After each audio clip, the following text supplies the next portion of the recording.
पाकिस्तान की सियासत में ख़वातीन का किरदार बढ़ रहा है और 2018 के इलेक्शन में ख़वातीन की बड़ी तादाद ने अपनी मर्जी से वोट डाले। फाफन की रिपोर्ट हौसला अफजा है। सियासी जमातों को अगले इलेक्शन की तैयारी भी अब ख़वातीन को जहन में रख कर करना होगी। 17,000 ख़वातीन पोलिंग स्टेशन के फॉर्म 45 का तज्जिया किया गया तो ये बात सामने आई कि 18% ख़वातीन ने ख़ानदान के मर्दों से अलग उम्मीदवारों का इंतखाब किया है।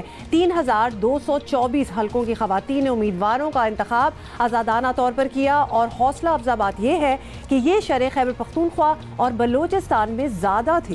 खैबर पख्तूनख्वा में 23 और बलोचिस्तान में 27% ख़वातीन ने आज़ादाना उम्मीदवारों का इंतखाब किया। हमारे यहाँ रिवायत रही है कि सियासी जमातें इंतखाबी मुहिम के दौरान मर्द वोटर्स पर ही तवज्जो रखती हैं, मगर नया रुझान बता रहा है कि सियासी जमातों को अपनी हिकमत अमली और तरजीहात बदलना पड़ेंगी। इसी हवाले से खुशगवार खबर भारत से आई, जहाँ उड़ीसा के वज़ीर आला नवीन पटनायक ने ऐलान किया कि इनकी पार्टी BJD लोकसभा इंतखाबात में ख़वातीन को 33% नशिस्तों पर नुमाइंदगी देगी, which is a huge percentage. Absolutely भी हो रही हो तो उसकी तारीफ करनी चाहिए। फाफिन के नुमाइंदे मुदस्सर रिजवी हमारे साथ हैं। मुदस्सर रिजवी साहब, फाफिन की रिपोर्ट बताती है कि ख़वातीन ने अपने घर के मर्दों की मर्जी से नहीं बल्कि अपनी मर्जी से उम्मीदवार चुने हैं, तो ये सियासी मंजरनामे के लिए कितनी अहम बात है? पहले तो ये बता दें, बरादरी की बुनियाद पर चलने वाले सियासतदानों के लिए ऑब्वियसली ये धचका भी हो सकता है। इस तरीके से औरतों का पॉलिटिकल एक्सपोजर बढ़ रहा है। इलेक्शन कमीशन ने एक पिछले साल कैंपेन भी शुरू की जिसके नतीजे में एक बड़ी तादाद में औरतों की रजिस्ट्रेशन मुमकिन हुई एज वोटर्स। उसके नतीजे में अगर इस किस्म के एफर्ट्स रियासत की सतह पे और सिविल सोसाइटी की सतह पे और पॉलिटिकल पार्टीज़ की सतह पे जारी यकीनन औरतों की शमूलियत ना सिर्फ बढ़ेगी बल्कि मोर इम्पॉर्टेंटली शायद औरतें अपनी इंडिपेंडेंट चॉइस करने के भी काबिल होंगी। अगले इलेक्शन में ये और ज़्यादा इम्पॉर्टेंट हो जाएगा क्योंकि इस किस्म की अगर फाइंडिंग्स पॉलिटिकल पार्टीज़ इस्तेमाल करती हैं तो यकीनन उनकी पॉलिटिकल कैंपेन्स जो इलेक्शन कैंपेन्स होंगी वो भी औरतों को एड्रेस ना सिर्फ करेंगी बल्कि उनको करना चाहिए भी है। और अगर जेंडर्ड पॉलिटिकल कैंपेन्स होंगी तो यकीनन औरतों की चॉइस भी इंडिपेंडेंट होगी और उससे इलेक्शन का कॉन्टेस्ट शायद पॉलिटिकल पार्टीज़ के लिए और मुश्किल हो जाए। जो पिछले इलेक्शंस में इस जम्शन की बुनियाद पे किया जाता था कि औरतों अगर मर्दों को परसुएट कर लें पॉलिटिकल पार्टीज़ तो उनके घरों की और पार्टीज़ को वोट दे देंगी।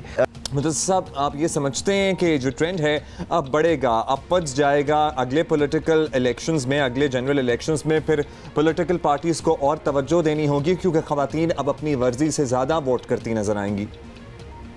अगर ये चीज़ स्टैब्लिश हो जाती है और औरतों की एक इंडिपेंडेंट चॉइस स्टैब्लिश हो जाती है और इसकी एक सियासी एक्सेप्टेंस भी आ जाती है कि औरतें अपनी choice on the merit of political party एक कैंडिडेट करती हैं और करने की सलाहियत रखती हैं, तो ये जो एक पूरा फिनोमेना मुल्क में है कि औरतों को रोका जाता है वोट डालने से कई जगहों पे, उसका प्रिंसिपल ये होता है कि वो एक प्रिंसिपल ऑफ म्यूचुअल डिसएडवांटेज है कि दो पार्टियां या दो कैंडिडेट या चार कैंडिडेट ये फैसला कर लेते हैं कि औरतें वोट नहीं डालेंगी और इस अजम्पशन ये होती है कि अगर एक कैंडिडेट को वोट नहीं पड़ेगा तो उतना ही लॉस दूसरे कैंडिडेट को भी होगा क्योंकि मर्दों के और औरतों के वोट तकरीबन एक जैसे होते हैं।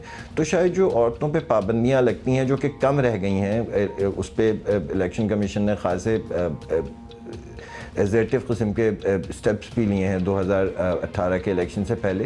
फिनोमेना और इसकी और कर्ब ये फिनोमेना होगा।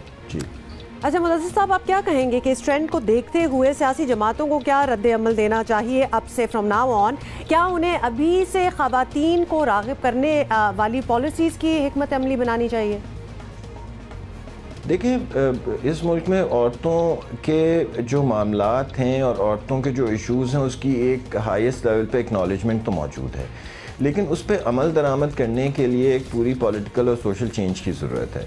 और यकीनन इस किस्म का अगर पॉलिटिकल इंसेंटिव होगा औरतों की चॉइस में, तो यकीनन औरतों और हुकूमतों के लिए ये एक कंपेलिंग केस बनता है कि वो ऐसी पॉलिसीज़ बनाएं, ऐसे इक़दाम लें, ऐसा लेजिस्लेशन करें जिसकी बेनिफिशरी औरतें भी होती नज़र आएँ। जो एक पूरा टर्म इस्तेमाल होती रही है बड़े अरसे से कि जेंडर सेंसिटिव होनी चाहिए हमारी लेजिस्लेशन और बजट जेंडर सेंसिटिव होना चाहिए, मेरे ख्याल में और फाफन का ये इस किस्म की फाइंडिंग्स के नतीजे में ये ख्याल है कि ये फाइंडिंग्स इन्फ्लुएंस करेंगी इस किस्म के डिसीजंस को जिसके बराह रास्त बेनिफिशरीज औरतें हो सकें, चाहे वो बजटरी एलोकेशंस हों, चाहे वो डेवलपमेंट प्रोजेक्ट्स हो या लेजिस्लेशन। बहुत शुक्रिया आपका साहब, आपने वक्त दिया। ये जो इदारे फाफिन जैसे होते हैं, इलेक्शंस तो हो जाते हैं लेकिन उसके बाद इनकी स्टडीज़ कंटिन्यू रहती हैं क्योंकि ट्रेंड्स पढ़ रही होते हैं और फिर इस ट्रेंड से हमें ओवरऑल माशरे को भी समझने में मदद मिलती है क्योंकि मैं और सियासी जमातों के लिए भी बड़े मददगार साबित होते हैं। जब इस खबर के बारे में पता चला तो ऑब्वियसली अगर ये पूरी एक रिसर्च इस पे ना हुई होती तो ना पता चलता कि खवातीन जो हैं वो किन नंबर्स में आ रही हैं to be a part of the election process, and obviously उनकी अपनी से भी है। अदरवाइज आप अजम्पशन पे चलते हैं which is never very reliable.